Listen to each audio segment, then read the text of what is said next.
bismillah bismillah inna waliyallah wa ma tawfiq illa billah. Assalamualaikum warahmatullah mbokki jullit yi mbokki taalibe yi yéen ñi xam ne yéen a baaxu si daan seen site Ahlu Café TV ku gis image bi rek xam ne ñu ngi fi am moo di Xelkom daaray Daal Tanzil bu ñu ne Daal Tanzil xel yëpp dem Serigne Mourtala Mbacke moom Serigne Saliou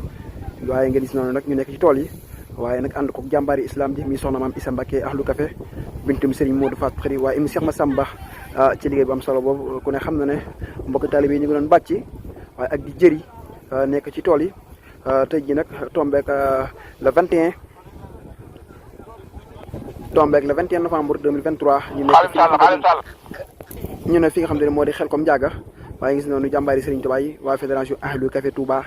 nekk noonu ñu tamit ci waar wi kon xam ne na ñoom saa suñu woowee soxna maam Issa Mbacke ci liggéey ñoom tamit ñooy ànd ak moom ci waar wi macha allah gis nga leen noonu ñi ay jàmbaar lool.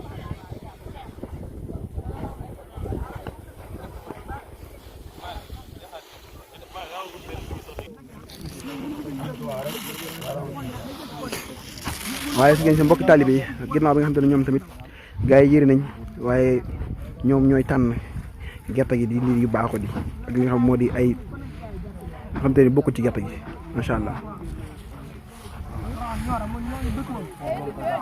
Dim Sall xaadim yaa ngi fan xaadim Sall daa mel day vidéo bi ma nga sa naaf bëri naaf bu njëkk nekk ok maam moom mi ngi nii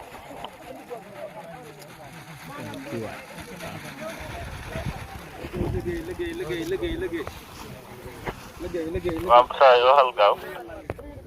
waaye gis ngeen noonu rek tool yi da ngay xool ba fu sa bët yam yëpp rek ay mbooloo ñoo fi ne ku ne seq ay naaf ak mbooloo nekk ci li nga xamante ni moo di waar wi. di sant mbokki taalibe yëpp rek képp nga xam ne ni yàlla dogal la nga àndoon ak soxna maam Issa Mbacke Ahlu Café ci liggéey bu am solo bi nga xam te ni moom la ñuy def nga xam ne moo di daaray Daal Tanzil ci tool yi kon xam na ne gis nañ fi daayira Ashabul Jannati gis nañ fi mboolem mbokki taalibe yi xarit yi wëllëre yi waaye nag waa daayira Ahlu Café Touba pour Beresiam gis nañ fi ñi nga xam te ni ñoo fi nekkal macha allah si jëf ji yéen ñaanal baax a baax ñoo tamit suñu borom gën leen a taxaw gën leen a sàmm gën leen a aar tamit ay jàmbaar lañ lool ci liggéey bi waaw di ñaanal suñu jàmbaar yi nga xam ne moo di soxna maam Issa Mbacke Ahlu Café bintum Serigne Modou Fatou Khari Serigne Modou Fatou Khari Serigne Massamba yàlla suñu borom gën koo fay yàggal gën koo sàmm gën koo aar ak wala ñu xam ne ñoo ko ci liggéey Serigne Touba bi mbokk yi taalibe bi lii mooy li nga xam ne mooy ñu doon ci Xelkom daaray Daal Tanzil Serigne Mourtala édition 2023